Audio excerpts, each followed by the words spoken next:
In this video, I'm answering the question, should I pay off debt or contribute to a 401k?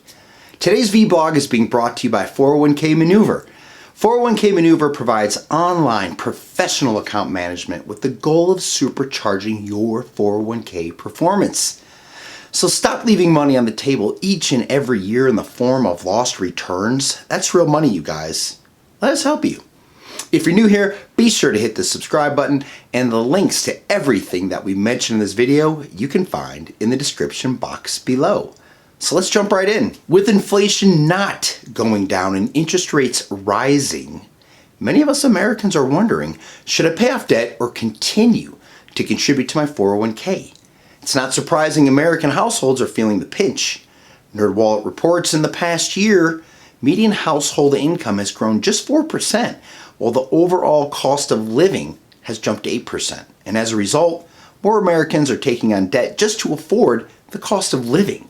And we're not talking about taking on debt for family vacations. We're talking about the huge rise in the cost of essentials. And it's putting pressure on American households. And if you are one of the many Americans wondering whether you should pay off debt or continue to contribute to your 401k, keep watching for tips on how you can do both. Let's begin by talking about the state of debt in America in 2023. Following the pandemic, debt decreased, but with inflation and credit card interest rates now reaching 20%, many Americans are drowning in debt. Check out these recent statistics about debt in America. According to NerdWallet, the average amount of credit card interest paid by households is up due to recent Federal Reserve rate hikes and rising amounts of revolving credit card debt. And U.S. households that carry credit card debt will pay on average $1,380 in interest just this year alone. And the average U.S. household owed about $220,000 in mortgages, $17,000 in credit card debt, and $29,000 in auto loans last year. According to Bankrate, the share of credit card users who carry a balance has increased to 46% from 39% just a year ago. And the latest quarterly report by TransUnion shows total credit card debt reached a record high of $930 billion at the end of 2020, an 18.5% spike from a year earlier. And the average balance rose to $5,805 during that same time. And debt holds you prisoner while you're in it presently, but check this out. It also has effect on your future. And if you aren't careful, debt can follow you into retirement and affect the type of retirement that you have. Now let's shift gears and talk about the state of retirement in America in 2023. As the cost of living increases, so will the amount needed during retirement years. And the problem is that inflation and interest rate hikes making it more difficult for people to save for the retirement that they want. A Northwestern Mutual study found that U.S. adults aged 18 plus anticipate that they will need $1.25 million to retire comfortably, a 20% rise since 2021. And at the same time, Americans' average retirement savings has dropped 11% from $98,000 last year to $86,869 right now. And while their expected retirement age has risen, now 64, which is up from 62.6 last year.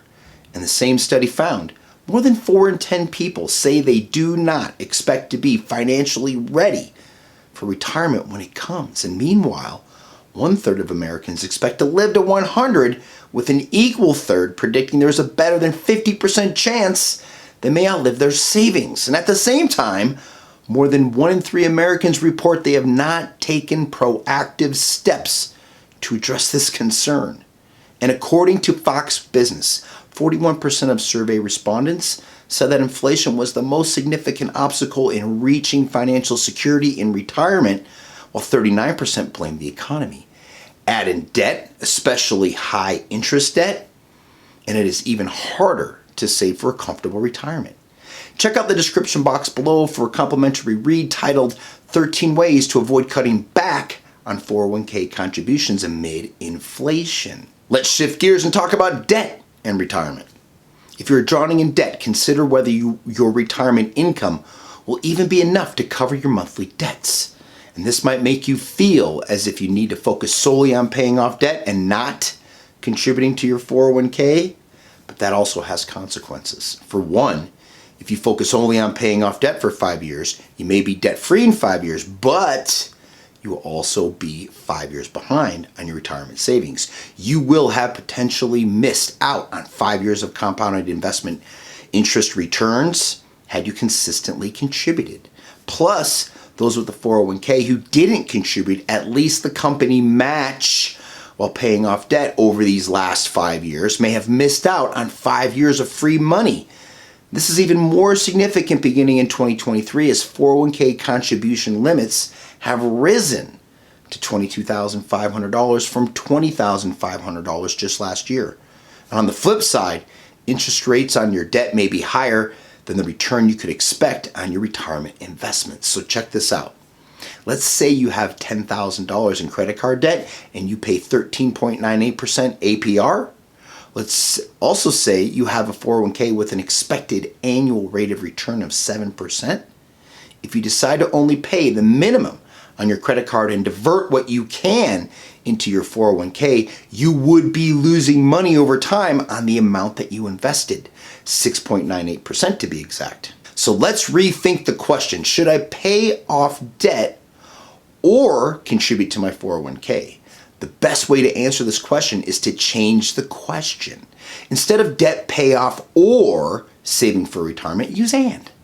How can I pay off debt and save for retirement? Here's some suggestions on how to do both. Pay off high interest debt first while saving something for retirement.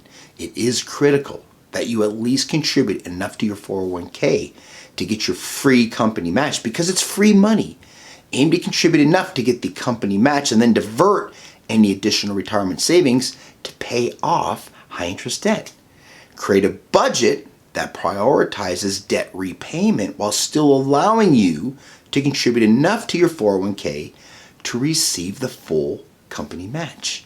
And once you've paid off your high interest debt, continue paying a bit over the minimum on any of the lower rate credit cards or debt that you have. Then divert more money to fund an emergency savings account. If you want to avoid getting back into debt, you need access to cash. And once you've built up your emergency savings, increase your retirement savings. Even a small percentage makes a big difference, and continue paying down the debt that you have. Once your debt is manageable or gone, try to max out your yearly 401k contributions and continue funding your retirement even as you approach it. That's it for today, everybody. If you thought this video was helpful, please share it with the people that you love, you trust, and respect. Be sure to subscribe to our channel and hit the little bell on the right to receive notifications of our next freshly posted content.